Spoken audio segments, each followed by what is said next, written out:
Hey, I'm Dave. Today we are working on a 2019 Honda CR-V replacing a broken front fog light.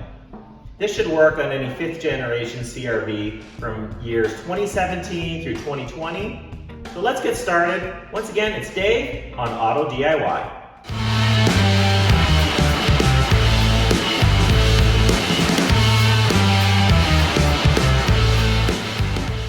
So just looking at the light here, seeing if it's gonna fit. This is a bulb, a replacement bulb I found on Amazon for around $30.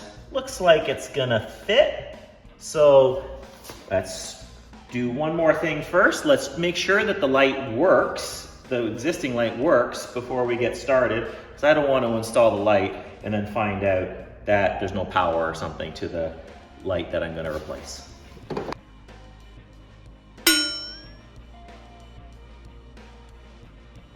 So underneath, there's a panel to push back. There's a plug holding it on here, a plug holding it on here.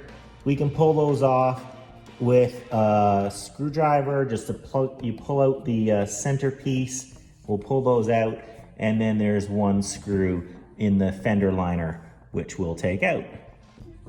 Okay, so let's see if we can get this little plug out here. You work the center pin out, and then it should pull right out, and it did. And we'll get the other one out the same way.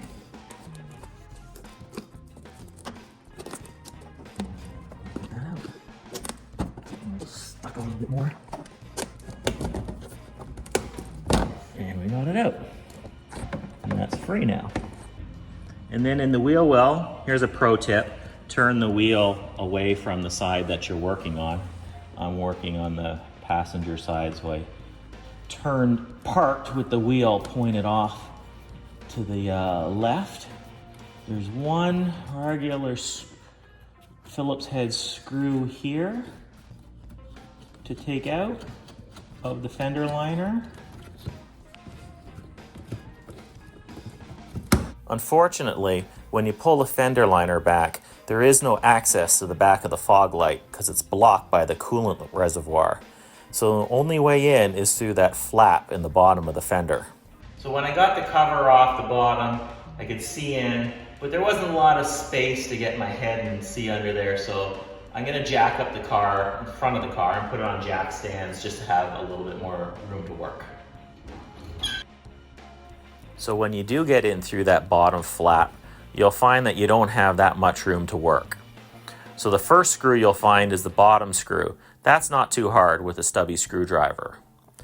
The top screw on the bracket is blind, and you'll find you need a medium-like screwdriver for that. I'll explain that later. And off to the right, you'll find the last screw, the side screw, and you need a really short screwdriver to get access to that one. All right, I got two of the screws off. There's one tucked away on the top of the bracket, which is a pain to get to. Let's see if I can get it. This might work. This one is longer than that one and shorter than that one. Oh-ho! Jackpot! Ah! So once you do get those three terrible screws removed, you need to fish the light bulb out through the bottom of the fender with the bracket, find the electrical connection to attach the bulb, squeeze it to disconnect it from the light bulb, and there's one little bracket that you need to remove a wiring harness from, and you can use a screwdriver to pry that off. Ta-da! That was easy. Okay, so I finally got the bracket off. Here's the new light. Does look like it's the same as the old light. Looking at the back, this is what was up inside. This bottom screw to hold the bracket on wasn't so hard. The one over at the side, I needed a really short, stubby Phillips head screwdriver to get that one off, and a medium length one. This one was tucked way at the top, totally blind, but you can get to it. So there's 3 Phillips head screws holding on. Now we have to take these Phillips head screws off to take this bracket off the back of the light. So you just remove those 3 screws, attaching the bracket to the bulb, pull the bracket off, do your ceremonial toss into the garbage of the old bulb, use those same 3 screws to reattach the bracket, and you're ready to go. Okay, another little tip, got it all back together. It was tricky, there's a lot of bolts and pins. Luckily we had a video so I could go back and look to see how it came apart. Recommendation, take a picture of it before you take it apart so you can figure out the orientation of how to put it back together. Okay, so I got the plugged back in, and the wire harness that I pulled off pushed back on. That's just to keep the wire nice and tight there. And I am going to go into the car and just turn on the fog light and make sure it works before putting it back together.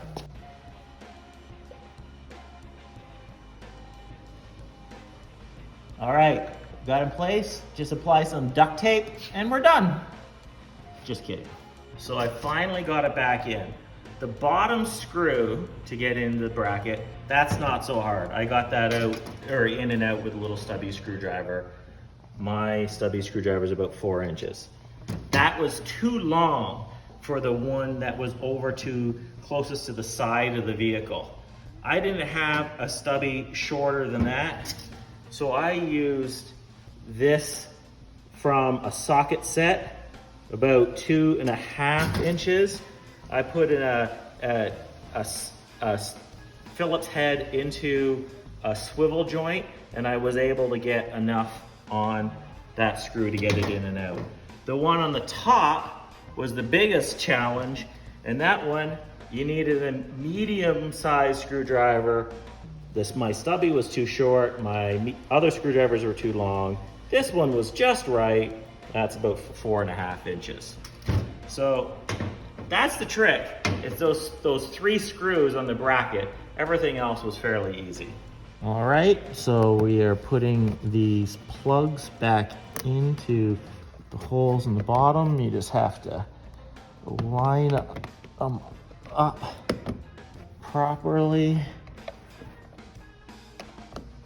And when they get there, then you can push in the center pin. And we'll do the other one. Get it through the hole. You can sort of feel from the other side if it's going through.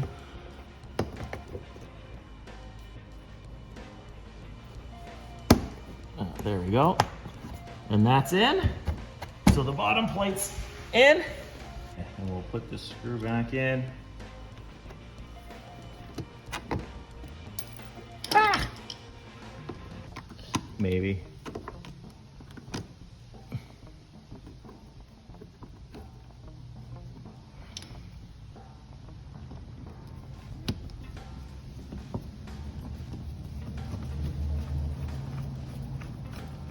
Okay, so we're all done. Gonna lower the car. Another successful job on Dave's Auto DIY. Don't forget to subscribe. Hit that comment button. Love to see your comments. See you next time.